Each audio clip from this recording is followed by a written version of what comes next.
This is a story of the Berlin airlift, the operation carried out by the Royal Air Force and the United States Air Force to supply 2.25 million people of Berlin with food, coal, and other necessities of life. In June 1948, all road and rail communications between the Allied zones and the western sectors of Berlin were closed by the Russians. By the 28th of June, the only way into Berlin was by air, and the first RAF aircraft started this colossal undertaking.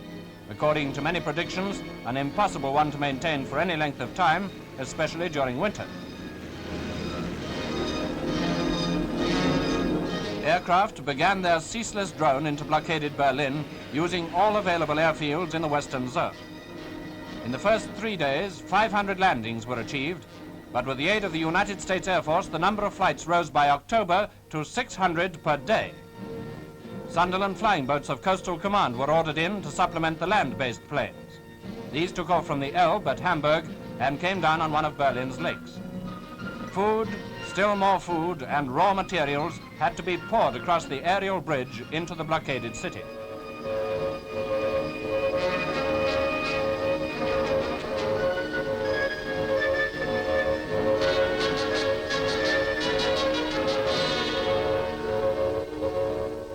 Only one narrow corridor led from the base on the Elbe near Hamburg to the unloading base at Havel Lake in the British sector of Berlin.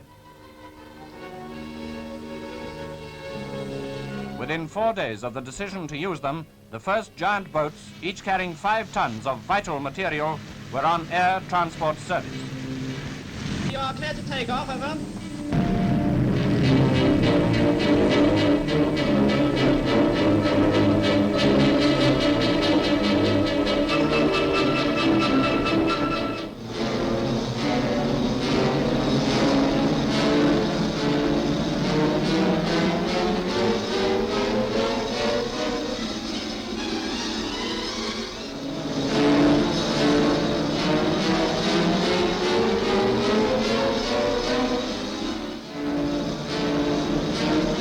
Soon winging their way daily over the port of Hamburg, destination Berlin. Jolly, jolly 6 months, I've got 6 months to last me all my life.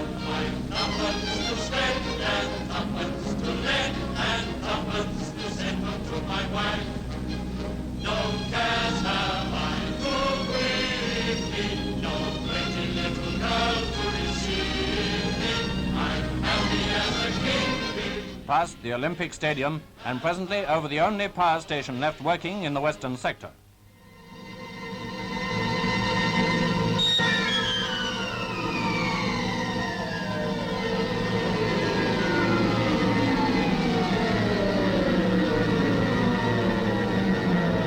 Immediately on landing, unloading commences, and the machines are prepared for the return journey.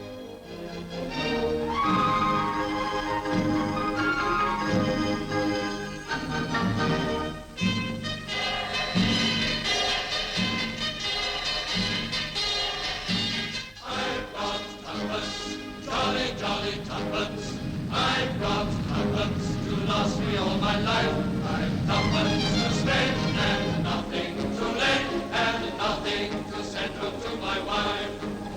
No cares have I to with me, no pretty little girl to deceive me.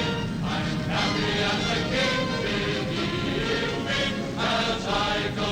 On the return trip, exportable freight was carried and the opportunity taken to remove some of Berlin's sick children for convalescence. Only the very worst weather kept Allied aircraft out of the sky.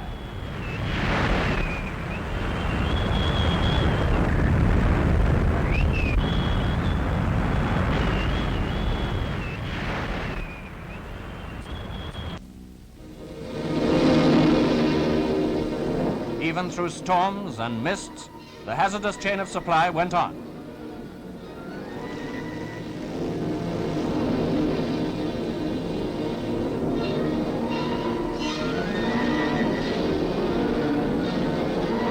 As dusk falls, Sunderland's tie up for the night. Although doing valuable service, the Sunderland's part was small compared to the land-based planes. These indefatigable blockade runners carried on throughout the night and into the dawn.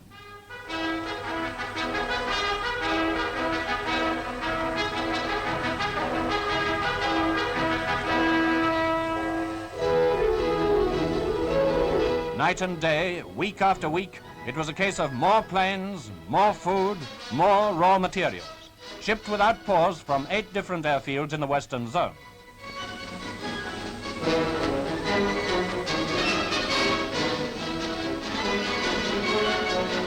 Month after month, the tempo of flights was stepped up, and by Christmas, American and British planes had made 100,000 trips and carried a total of 730,000 tons into Berlin.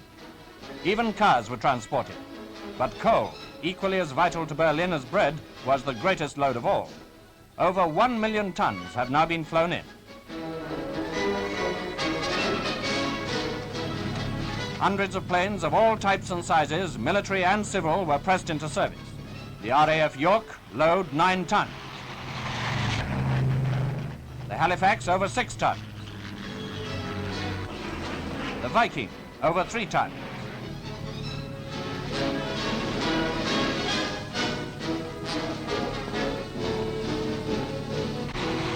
The RAF Dakota, 3 tons. The Civil Tudor, 8 tons. And what the Berliners call the Grosser Tudor, 10 tons.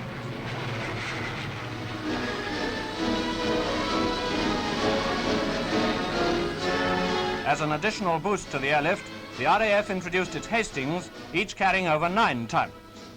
At the 3 airports in Berlin, Gatow, Tempelhof and Tegel, aircraft were landing or taking off every 90 seconds. Many notabilities visited Berlin to see the workings of this magnificent achievement and to praise the great work of the British and American ground and air personnel. Chief of the Air Staff, Lord Tedder, and the Foreign Secretary, Mr. Bevin, whose diplomacy was much aided by the success of the airlift. He added his tribute when he visited Berlin on the eve of the lifting of the blockade in May 1949.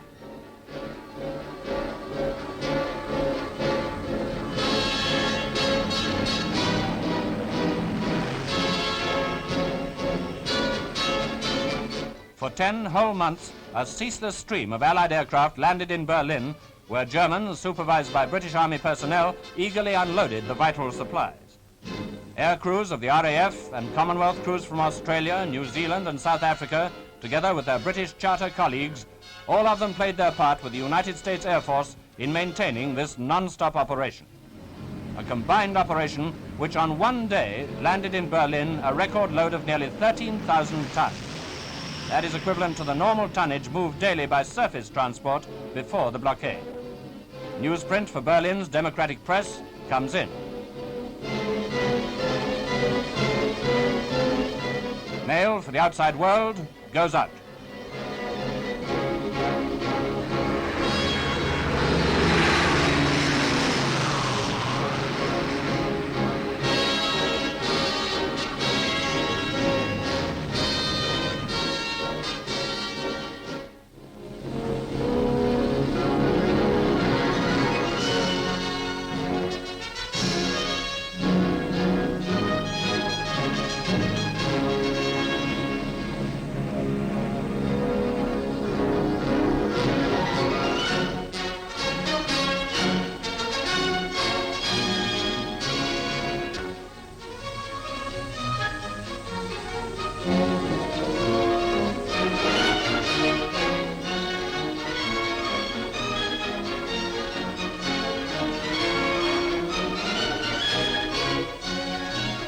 Yes, the life of Berlin has been maintained, but not without the loss of 43 airmen who gave their lives in this vital operation, the most outstanding transport achievement in the history of aviation.